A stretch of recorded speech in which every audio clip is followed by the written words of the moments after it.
Welcome to Her Drive, the podcast where we celebrate women who take the unmarked road and forge their own version of success. I'm your host, Cynthia Cremblett, intimacy coach and energy healer, here to bring you unfiltered conversations with bold-hearted women who are shaking up systems, living on purpose, and turning their inner wisdom into outer impact. Today's guest is one of those women, Uma Thana Balasingam, a founder of Elevate and host of Raw with Uma. She is a trailblazer reshaping what leadership looks like for women across Asia. With a devoted community of over 25,000 professionals, she's not just leading, she's liberating.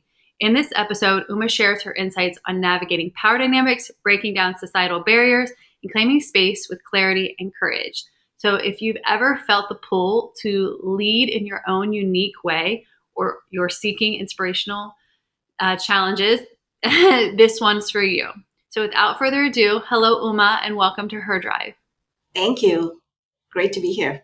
Absolutely. Well, first and foremost, you're coming to us from Singapore. Most of our guests are from the Western Hemisphere. So I'd love to just kind of dive into a little bit about what you define feminine leadership as and see what the nuances are between maybe how women in the West show up in leadership and how potentially women in that your side of the world show up. Yeah, and I think a lot of it starts at home. I certainly remember growing up with parents that tell me that I should listen before I speak, and you only speak when you are invited to speak. And so that's pretty much your childhood. And then you leave home, you go to university, and you start figuring out, well, who are you? And your body changes. I had a lot of pimples growing up, and then my skin cleared when I went to university. And then you go into the workplace, and, as Indian women, you have hairy arms. I was never thought that I should shave my arms even. And, I started wearing pants the first 10 years of my career because I only saw men because I was in tech. But a lot of what shaped me starts from home. And I would be the quiet one. I would be the hardworking one that would stay late, send those emails, do the extra work, and never ask for the recognition because I was holding on to the fact that hard work will be recognized. And boy, was I wrong.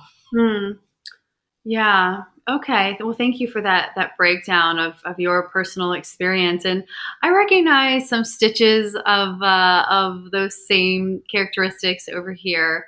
I don't know how many times I heard children are seen and not to be heard. Yeah. Yeah. Well, it doesn't seem like you're quiet any longer. So I would love to really dive into the genesis of your story, wherever that begins for you, and maybe walk us through how you've gotten to where you are now and have designed such a life of impact. Yeah. So I grew up in a very small town in a country called Malaysia, which is just across the border to Singapore. And I had blue collar parents. My dad was a mechanic. My mom was a nurse. And growing up, I watched my dad give up his job because he was not well. And so he would do the cooking, the gardening, take the kids to school, and my mom would be the breadwinner. And so there was no rules about what you could be when you grow up. And actually, I wanted to be a pianist at age 5. So my grandmother bought me my first piano. I finished grade 8 at 15 years old, said I want to go to music school. But as any good Indian or Asian parents would tell you, you have only 3 career options, which is doctor, lawyer, or engineer. And so I didn't have money to go to university. I took a government loan, and you fill out this form. And to make my parents happy, I put pharmacy as the first choice. It's kind of medicine, but not really. And my last choice was computer science. I was playing Warcraft on my Acer computer every night. And I thought, well, how bad could this be? And that's what I got. And that's how I ended up in tech as an engineer. And when I was in university, they kick you out of the dorm after the first year. You have to go find your own place to live. And I ended up staying in a single bedroom with 3 other girls. We would sleep on single mattresses on the floor. And so every morning we would roll up those mattresses, put them to the side so there'd be enough space for the four of us to get ready to take the bus to university. And one of them, when we graduated, had a sister that worked in IBM. And she got me my first interview with an IBM distributor that was willing to hire a fresh graduate systems engineer. And so that taught me the power of networks. And so I show up to this interview and I am desperate to sleep in my own bed and in my own room.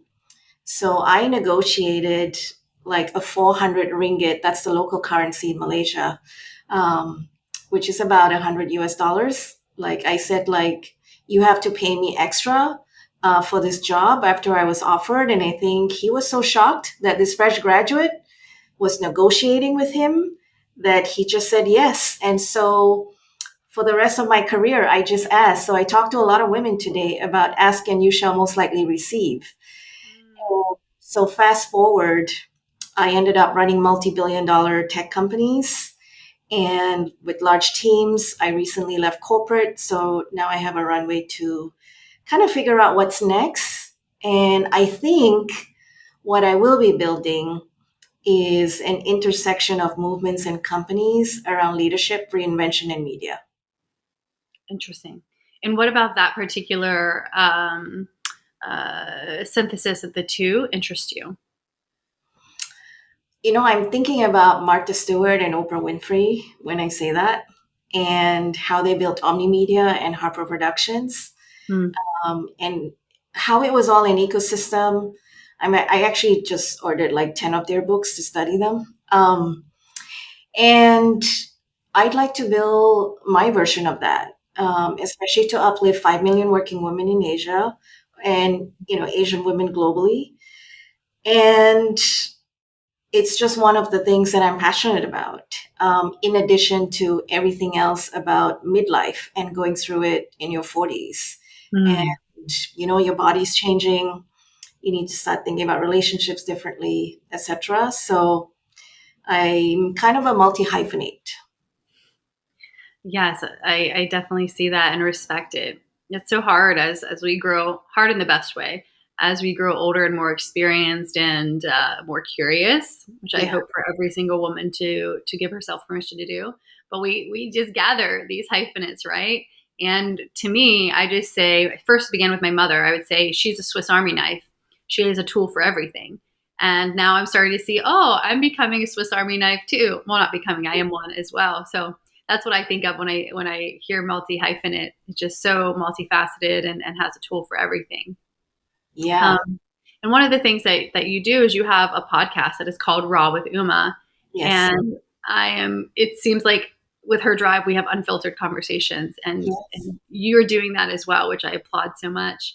But I'm curious, how do you how do I say this about how do you, as a leader on the show and having women look at you, what is something that you would want them to hear that they don't hear enough to be reinstated into their being and really uplift them, especially when you think about these other media moguls and how they've built their empires and really left an impact? What could be the thing you would say that could really be like your impact in this moment? Yeah. That you are not alone, and that whatever you're experiencing, there are hundreds, if not thousands, of women behind you that are asking the same questions. So, Yeah. Raw with Uma, when I started last year, I actually don't know who's the guest. And so the camera rolls the moment I meet them for the first time. And they come on the show to have conversations with me about questions they have about work and life and what it means to be an Asian woman. And so for me, the two aha moments is first, it's like, oh my gosh, like, you mean you're interrupted in meetings too? Or, you're rethinking life at 50 after going through a major disease. Um, you know, invisible disability, whatever the topics are, they are Mhm. not alone. And number two is just there's a shift of energy that happens when they know that they can do something about it. And especially when we come together in that shared experience, I think we are more similar than we are different. So I think that's the key message. Mm. Yeah, I fully agree with you. That was one of the principles as to why I began this show was I wanted to show women from around the world that we have, to your point, way more similarities than we do differences. And all we need to do is just uplift one another, know that there's plenty to go around.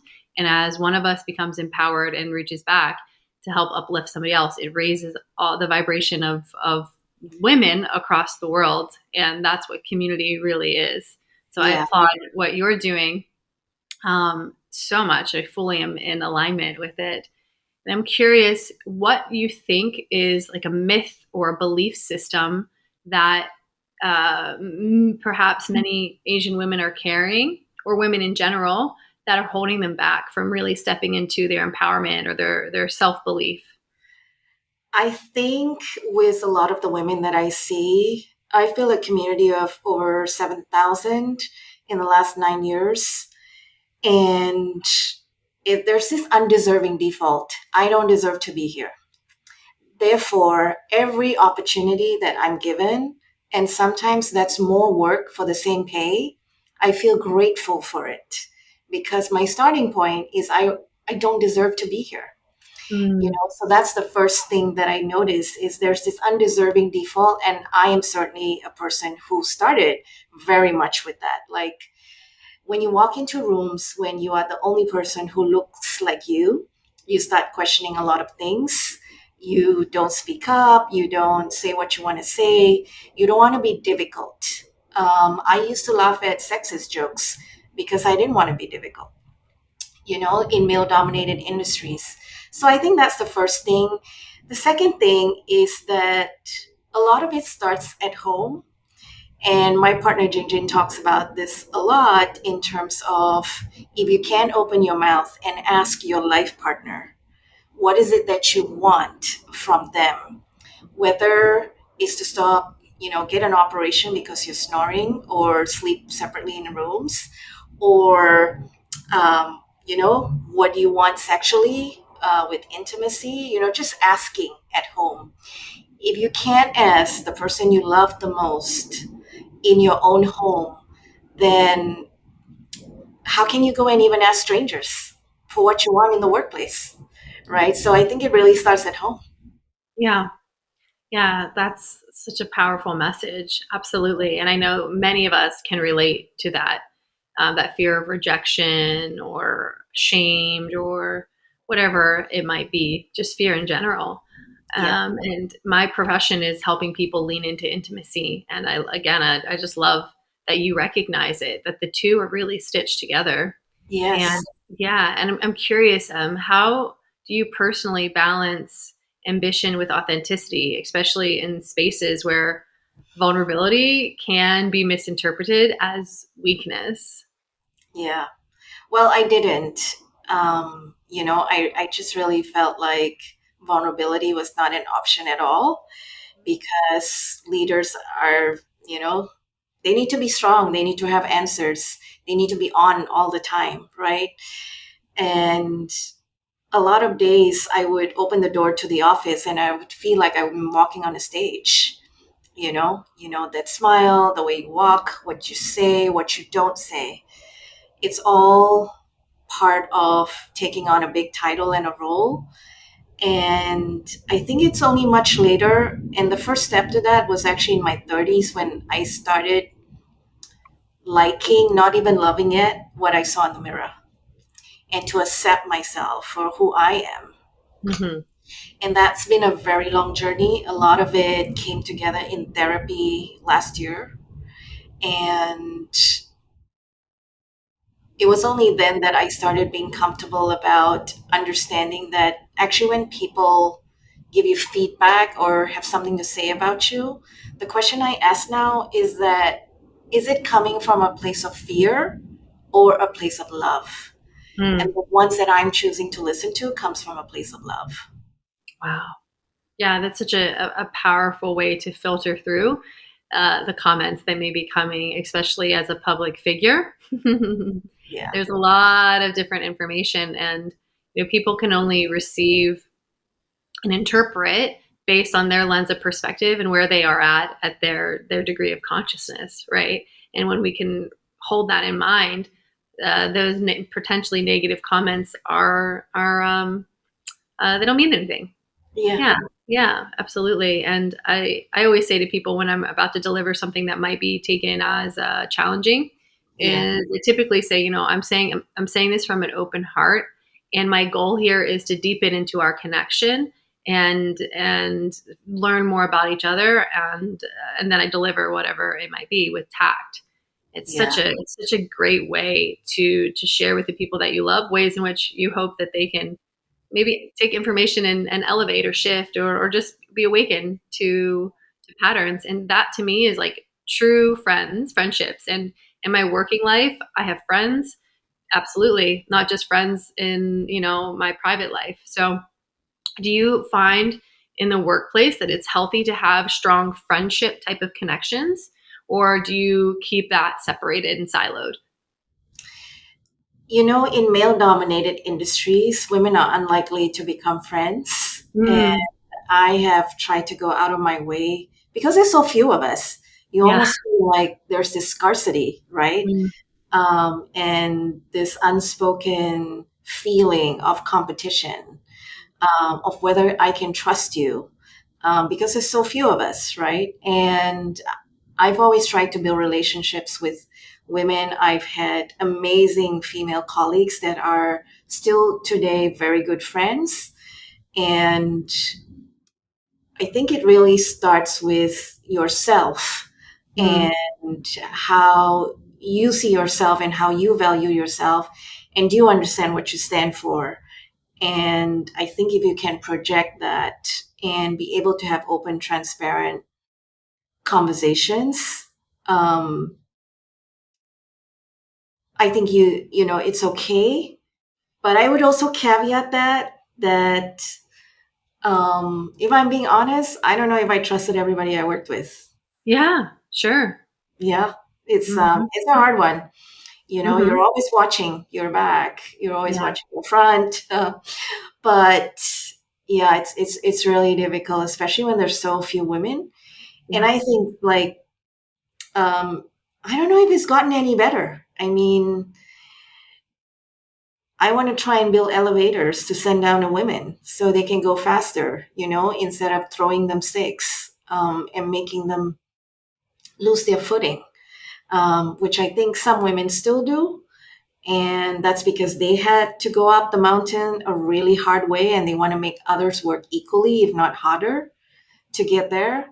But I think we're obligated to bring women with us everywhere we go. And there isn't any limit to opportunities to any one of us. But I don't know when we're going to get there with that thinking.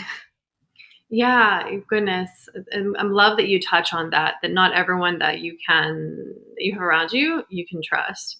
And earlier you'd spoke to what to say as well as what not to say. Yeah. And I think that there's a lot of wisdom in all of that. And I'm curious if you had a magic wand and could wave it to shift from the throwing sticks to creating an elevator. Um, what would that wand do, and what would it look like post spreading your magic?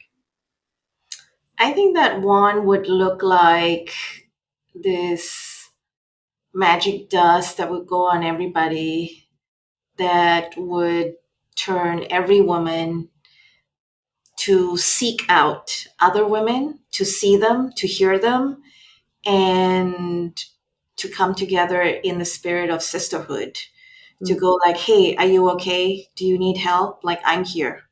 Um, like reach out a hand and just to tell them that they're not alone and they can ask for help. I remember my first sales job in IBM, I was crying at my desk alone at night in the office a lot because I just didn't know how to ask for help. Also, I felt like asking for help is a form of weakness. And I didn't want people to think that I was not capable. I was just so afraid to ask for help. So I always thought I had to figure it out. Imagine if I had women coming up to me to say that. Yeah, absolutely. Well, I'm curious again. What was the turning point where you said you mentioned therapy? and some changes in your 30s, but are there key moments in your trajectory that you can recount and share with us that really impacted your sense of self and the way you show up in the workplace and life in general? Yeah, I think the first moment was when I was 25. And for the fun of it, I entered a beauty pageant with my best friend from university. The cutoff age was 25, and we thought, why not? Let's just go have some fun. We had no desire to win or anything like that. We just went in for the laughs and for the fun of it. Somehow we ended up in the finals, but as part of the program, they gave us some skills like waxing your body, um, how to dress, in a dress, not pants that I used to wear all the time, and also how to write your resume, how to dress up for work. And so that was my first moment where I was sitting in that room and consuming all this knowledge. And I was thinking about how many other women don't get to be in that room. So that was the first moment. The second moment happened in 2016. And my mentor asked me this really powerful question: what would you do if you had all the time and money in the world? And he was a successful executive, multiple time CEO, and he couldn't answer the question himself. So he would just take the next job and the next job and the next thing. And I actually knew what it would look like. I just didn't know what I was going to do with it. And that was, I wanted to do something related to helping women. And that led me to start Lean in Singapore, which is under the foundation by Sheryl Sandberg. And I did that with my friend Helen, who started it here in Singapore. And it's now a community of 7,000. So those were the two key moments, I would say. But I didn't get a chance to really think about building something bigger than myself until I took care of all my basic needs and had a little bit more than what I needed. Yeah, that makes such sense. I mean, obviously, we all know, not all of us, but many know what it's like to be in some version of survival mode. And you do have to get to a more elevated position where other things can shift. Yeah. And you'd mentioned more like, do I want to? Yes, more like feminine styles of presentation. By that, I mean not wearing pants, wearing dresses. How did that shift your perception of yourself? And did you notice perceptions of others changing? I think it's more perception of self because you're influenced by what you see in magazines. And as a dark skinned woman, when I was growing up, my mother would give me this face cream called Fair and Lovely. It's from India because she wanted me to have lighter skin. Mm. And, even she felt like I would not progress as much in life because I was darker. And that lighter skinned people would be the one to get opportunities because they're more attractive, etc. And so you kind of look at magazines and you see the people around you. And a lot of it was self. It was only much later in my 30s when I started liking what I saw in the mirror, started trying to figure myself out, started to be comfortable in my body. I never, my body was just this thing versus a part of me. And only very recently am I discovering my spiritual self. So my body was in my 30s. And so I started thinking about, what would make me feel good in what I wear versus it's just a thing that you do, wear clothes, and I think that's when I started moving differently. And so I would feel differently and I would show up differently. I think the days that I wear heels would be very different to the days that I would wear flats. Yeah. Yeah, there is something to, in my opinion, the way in which we dress. And over here, people call it dopamine dressing. It's like Okay. a new phrase, but it's essentially just dressing for how you want to feel, wanting to feel good. And when I go into my closet, I look at them, my outfits as costumes. What costume or superhero outfit do I want to don for that day? And it really does create an energy, an archetype around that particular that outfit in that day. And so it's great to hear how you've realized there's a shift. And I'm not promoting women wear high heels or skirts. I think you should wear whatever the heck makes you feel the best. Yeah, You know? Yeah. exactly. Yeah. Yeah. And there is a difference. And, I can't speak to what it's like to have dark skin and then be pushed or encouraged to lighten my skin.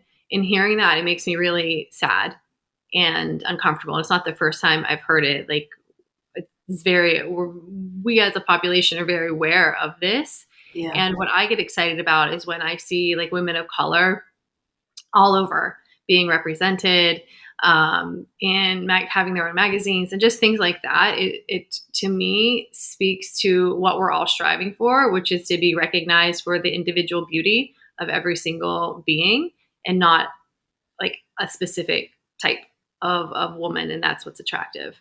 Yeah. Yeah. I mean, we always seem to want what we can't have, right? So Absolutely. maybe you want to be more tanned. Who knows? Um, Yeah. but yeah, certainly, you kind of wish for that until you figure out that, well, actually what you have is pretty awesome and pretty great. And I think that's when everything in you will shift, like, your aura and your energy. Like when you love your body, no matter what it looks like, and you can look in the mirror and, say it that I love you, right? One of the most powerful questions for 2024 for me because I love the power of questions is what is it? What are the words that I am yearning to hear from somebody else that I first need to say to myself? Mm, wow. Yeah. Let's just sit with that one for a minute.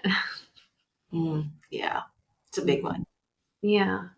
It is a big one, right? Like what we're seeking externally needs to be fed internally. And that's a huge part of the psycho-spiritual path of learning it, and then not just intellectualizing that's what you need, but actually giving it to yourself. And mirror work is a great way to do that.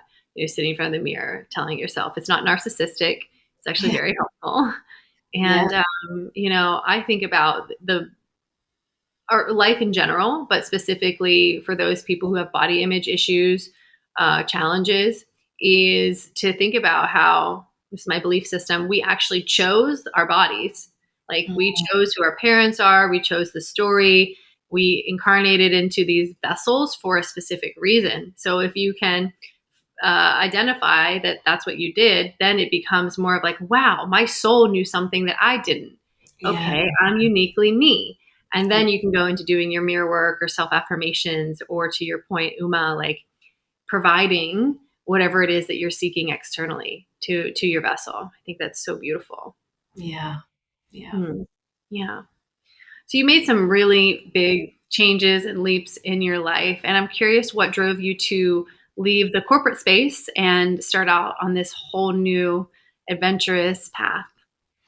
Well, first, the disruption happened to me, and it's what I call a career quake, which is when everything rips apart. I knew it was coming, but nothing prepares you for the feeling after. And you're standing in the rubble, and suddenly, you go from 300 emails a day to zero. Nobody wants your opinion anymore. Your calendar is empty.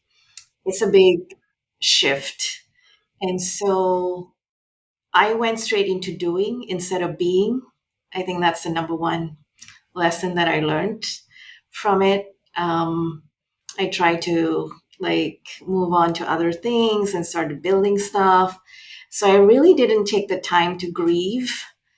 And so, with other things that were happening in my life, I went to therapy, I did the Hoffman process, and that really helped me to just learn more about myself, the negative love patterns from my mom and dad, self compassion, self love, all of those things. And it's a journey. You're never done with those things.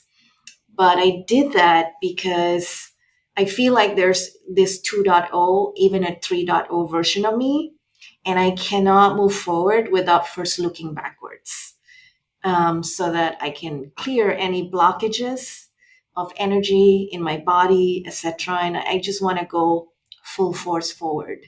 So that's why I kind of made that flip. Um, I'm going to see how long I can last without the lure of a paycheck. I got a funny story to tell you about that one, but it's been revealing, amazing, terribly difficult with a lot of tears and confusion. Um, but I hope I can stay on this path and continue. Wow. Thank you for being vulnerable and sharing that with us. I appreciate the way, excuse me, the way in which you, mm,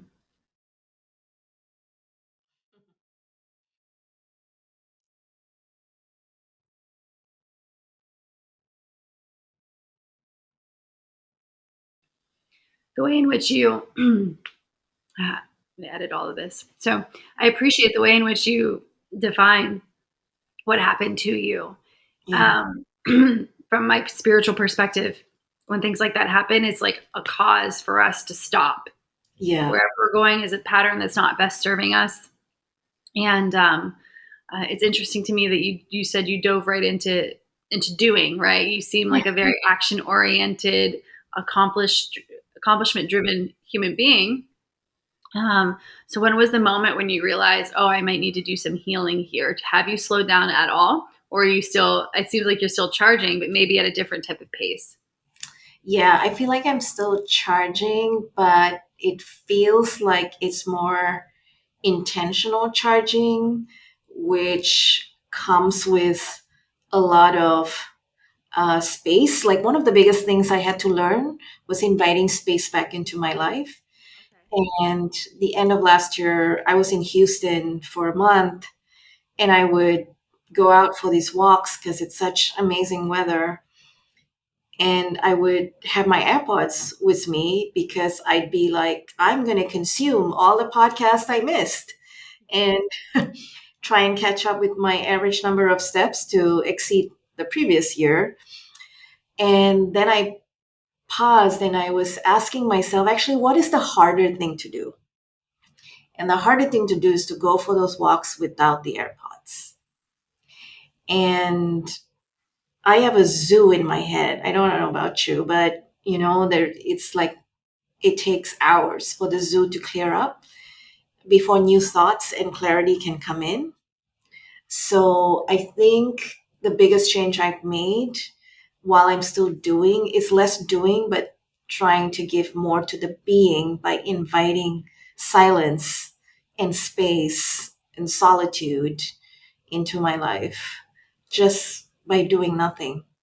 Mhm. Yeah, I, I understand what you're saying completely. For those who are not used to doing the nothing, what are some things that they can expect at first when they're not focused, or I'll dare to say distracted by some other noise?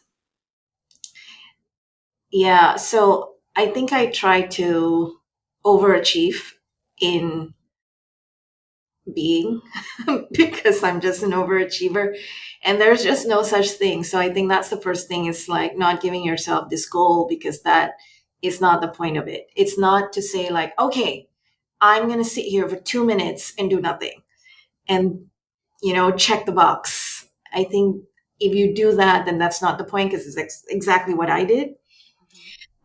So I'd say like start small. Sometimes it's just 30 seconds first, right? No distractions. You can't have any stimulations, even your phone or watch anything. You're just sitting there, right? Or maybe you're even walking. Um, so yeah, I think what you can expect if you try this, and I highly recommend it, is is going to feel deeply uncomfortable. It's going to show up maybe physically. You might start scratching yourself, or you might start sweating, or your heart rate might increase because it's something very new to you, but you just need to do it for as long as you can. Give yourself very reasonable goals. But there's a huge discomfort. But I promise that the moment you can do more and more of it, you start noticing the signals that the universe is sending to you. Yeah. And then you start connecting the dots on what exactly are those messages. Because I think the universe is talking to us all the time. And when we're busy doing, we we don't receive any of those messages. I mean, I'm in this state now where I would never tell these stories. Like I was on a plane and then I sensed that I needed to send this message to a very close friend. And it was a very specific message to say, like, um, hey, I don't know, like I was on the plane, so it only got delivered when I landed. And just to say, like, that this person mattered. And I find out that, my friend really needed to see that message because something happened that morning. So I never got those messages before because I couldn't listen to them. Yeah. Yeah. Wow. What a beautiful way to describe it. And it's so true. We need the space in order for our receiver to be open and to hear them. So true. I'm curious, as you've given yourself more and more space, what are some other more like feminine, we'll call it like feminine intuition stories or experiences that you may have had that weren't so dialed in before? Definitely sexuality and intimacy. I think that I'm rediscovering it in so many ways. And it's funny because I'm rediscovering it as I'm going through a divorce. Perfect time. Yeah. Mhm. And I just find it so fascinating because it's all, as you said earlier, it's all interconnected. I'm actually for the first time being able to communicate openly to myself or even to speak about it to my friends, etc., and understanding what I want. What is it that pleasures me? What is it? What is my definition of intimacy? What does that look like? Especially the mental intimacy. So I think that's a big part of me that was hidden. The second part, I think, is play. I don't think I got to play a lot as a child. And because I had to just grow up too quickly and be the parent at home. And so play is a very diminished part of me. And I'm so grateful to have friends that make sure I play. Like, I have a friend who'd be like, right, you're coming out with me tonight. And, we're going to go out and we're going to have fun and we're going to dance. And, he'd be like, see that guy over there? You're going to go up to him and buy him a drink. And I'd be like, that is not what I do. It's like, yep, I know. You're going to do it. So I think it's important to have great friends around you who, if you can openly communicate that this is something you want in your life, that they're going to find ways to encourage that in you. Hmm. Wow. It sounds like you have great friends to aid in that quest. Yeah. Beautiful. Well, Uma, if you could travel back in time and give a younger you some words of wisdom, to what age would you travel and what would you say? I probably traveled to 21 Mm. when I was just leaving university and starting out in the workplace. And I would probably say to my 21-year-old version, don't be afraid to ask for help. You're not going to look stupid. People won't think less of you. And even if they did, that's about them and it's not about you. And you're not imperfect in any way when you ask for help. Mm. Wow. Yeah. Let that sink in, everyone. You're not imperfect when you ask for help. I think it's a sign of power. Absolutely. Yeah. Yeah. Yeah. Well, Uma, I'd love to know what you have coming up that the audience can look for, ways that they can connect um, as we come to a close. Thank you. So I write a newsletter every 2 weeks, so they can subscribe to that on elevateasia.org, where I give you all the secrets that I learned in my corporate world to make it easier for everybody. You can subscribe to my YouTube, Raw with Uma. Season 2 is in the works, and it's all about midlife reinvention, a lot of the stuff that I talked about and shared today. And we are accepting our next cohort for hidden talent to visible leader. And something that I navigated a lot was workplace politics. And Mm. I feel like we don't teach this from a real world perspective. So I'm going to release the First Moves edition coming out at around the time this podcast that you're watching right now. So look out for that. Oh, yeah. I'm definitely curious about the power and politics in the workplace and how people navigate them or women can navigate it Yeah, in a powerful way. Yeah. absolutely. Yeah. And I think a lot of it comes down to understanding your values. I think where most people fall short is that they don't understand what they stand for. And when they do, they don't have the courage to stand for it. Oof. Yeah, that's extremely true, and there's so many reasons, right, that we don't have the power, the strength, the self belief, whether it's societal, family, internal, Yeah. or all of it, right? Mhm. Absolutely, or even just the workplace culture. Yeah. Yeah, Absolutely. Yeah. amazing. Well, thank you, Uma, for being here on Her Drive, and I'm so happy that we were able to have this conversation and to glean a bit of wisdom from you. Thank you. I'll end with the funny story I wanted to tell you, which is when I left the corporate world and I stopped getting a paycheck, I ran out of toothpaste. And so I have a helper, and she said, "We got to go and get you some new toothpaste. What brand do you want me to get?" And I said, "We shouldn't buy toothpaste. Let's look at my travel drawer," because I used to travel 192 days a year. And I would bring all these little ones back from the hotels. And I asked her to check that drawer. And then I took out my phone and looked at all my appointments that week to see who I would be visiting. And I'd be like, "I bet they've got toothpaste." So I wasn't even willing to buy toothpaste. And I tell my best friend, and she's like, "You have to stop this. You got to go right now and buy good quality toothpaste because you're sending this message to the universe that you are not inviting more to come to you, you know, that there's a limit to your wealth and you're not inviting more."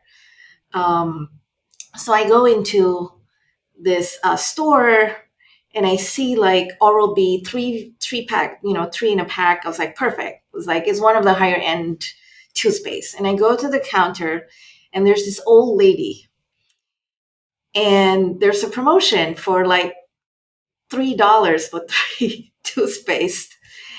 And she's like, you really should try this one because I've tried all three flavors. She's like 65 or 70.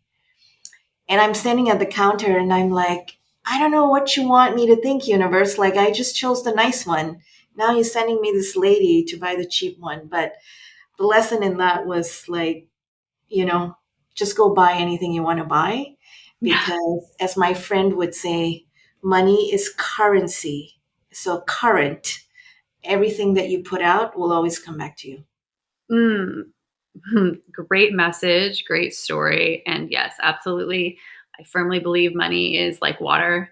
It needs to be flowing, right? And our thoughts around money and abundance absolutely need to be open channels. Yeah. So here's Amazing. wishing everybody lots of abundance. And, great for you to do the work that you do and putting it out, this abundance energy out to everybody. Beautiful. I received that fully. Thank you so much, Uma. Well, everyone, thank you for being here. And if you loved what you heard, please subscribe. leave a review, and share her drive with someone who's ready to rise. This episode with Uma is very heart-centered and helpful, with so many great nuggets that I think anyone can take with them and integrate into their own lives. Until next time, thanks guys. See you.